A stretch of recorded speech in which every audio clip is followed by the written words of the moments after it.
Hello and welcome to the Classic Hollywood Movie You Should Know. I'm Nate Washburn. This week, I want to talk about a movie from 1942, Holiday Inn, starring Bing Crosby, Fred Astaire, and Marjorie Reynolds, directed by Mark Sandrich, and with songs by Irving Berlin.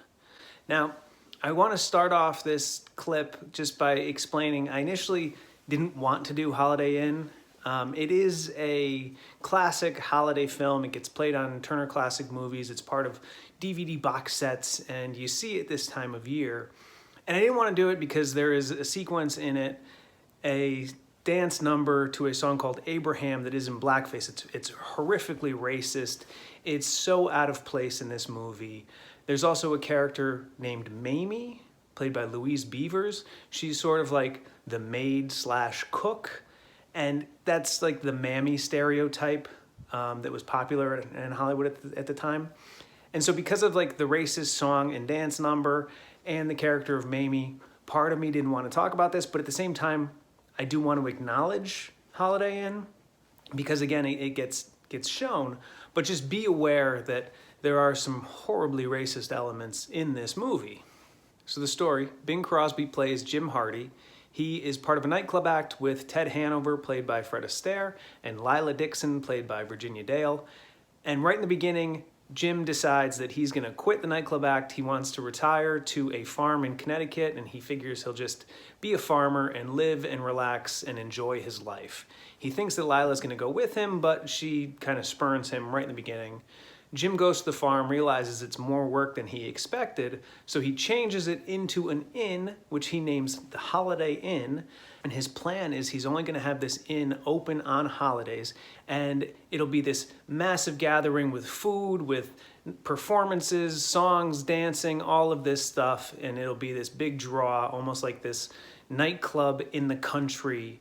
And Ted shows up at the Holiday Inn and decides he's going to be part of like the show during each holiday because he's competing with Jim for the affections of Linda Mason, this new star played by Marjorie Reynolds. And this movie, it honestly is a lot of fun. You have Bing Crosby, who is arguably the top singer of the 30s and early to mid 40s until he was usurped by Frank Sinatra. You have Fred Astaire, who is possibly the greatest dancer who ever lived. And then you've also got Irving Berlin, one of the greatest songwriters ever. And you put all these elements together to create a film, and it works so nicely.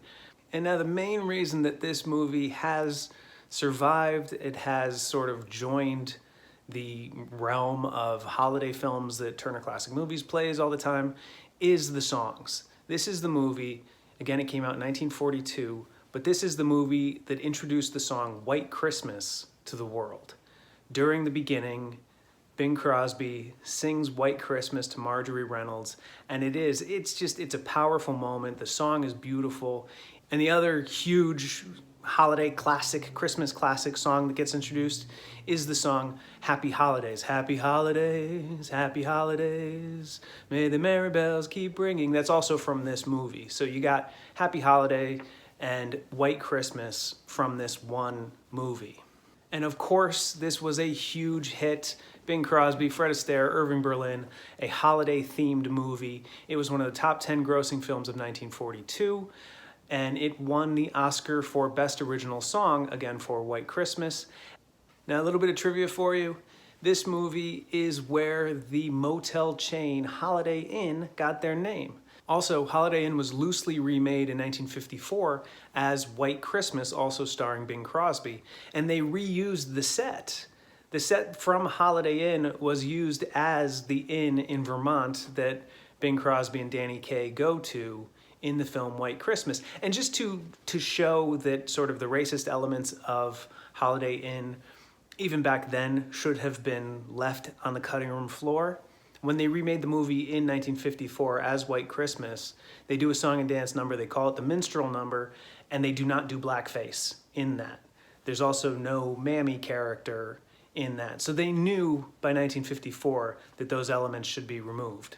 So this holiday season, give a watch to Holiday Inn. Just be aware of the racist elements that are in this movie. It is a historically important film, as the movie that gave us White Christmas and Happy Holiday and a bunch of other Irving Berlin songs.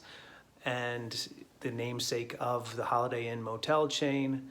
Just be aware of what you're in for when you sit down to watch this movie. It is an enjoyable film and, again, historically important, and it is this week's classic Hollywood movie you should know. I'm Nate Washburn.